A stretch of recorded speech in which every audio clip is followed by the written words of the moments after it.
So what are some tools, strategies in that personal evangelism, relational evangelism that you guys have been using? It's interesting. I guess I kind of like to simplify stuff. When I see Jesus say, "Follow me," I think of the word isopraxis, which is just doing the same thing, practicing the same thing. And so Mhm. his disciples did the same thing he did. He Mm. taught them to do it, L1 through L4 leadership. So we have a culture of living for the next generation, knowing your story and sharing it. And you play a part in that, Paul, because we have done gospel appointment training that you and your brother developed that has absolutely just rocked our whole outreach. It's just been Awesome. incredible. But we have a growth track that we've learned from Chris Hodges and his church that train people to share. Ours trains people to share their story and know the gospel story. And so even to the on-ramp into our church is basically, you got to know your story and you got to know the gospel story. And then you have to also learn how to do gospel appointments. So we have 200 members and leaders that are actively assisting or setting up gospel appointments on a weekly basis. And that's where the Wow. exponential growth comes from, really. And when it comes to strategy, we're really building on the shoulders of a lot of great men before us. I mean, I feel like I'm at the Oscars. I'm going to honor a few people here. Throughout the 80s, there was a movement reaching college campuses. And that campus ministry really impacted me. And a few of those guys started Every Nation Ministry. So Ken Dew and Rice Brooks have had a huge impact on my life. And I mentioned my fraternity brother, Ian, earlier. We use Rice Brooks's SALT method, which is, start conversations, ask questions, listen, and tell your story. It's helped us so much. Mm. You guys have helped us a ton. I mean, it's been amazing.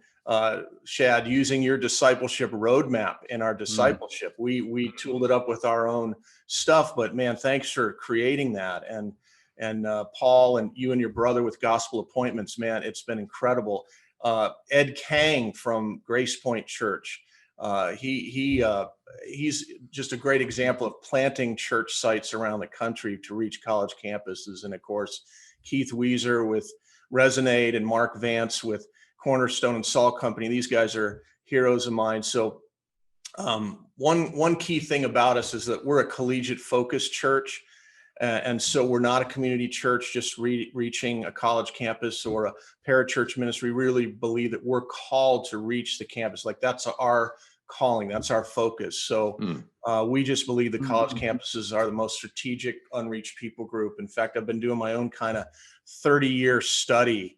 And we've interviewed, 170,000 students over that 30 years. And 95% of them, 79% of them believe in God, but 95% of them don't have a biblical understanding of how to have a relationship with Jesus.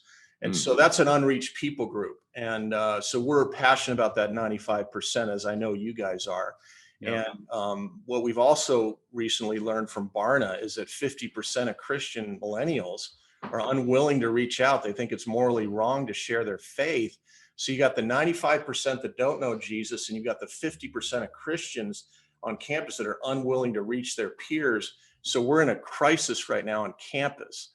So we as a church believe it takes all generations to reach the next generation. So we train college students to reach their peers. It's that isopraxis thing I talked about. Like when you become a Christian, you have a story to tell somebody right away. We remember a story of last year, a young guy gave his life to the Lord in a Bible study. He literally went from that Bible study over to another one, shared his story, and someone got saved in that Bible study. Oh, yes. So we say this, all of us are called to make the Great Commission our mission, regardless of our degree or vocation. We're called to be a witness for Jesus, regardless of our spiritual gifts, stage of life, or current circumstances. Wow. So those are some of the things that we do to keep the main thing.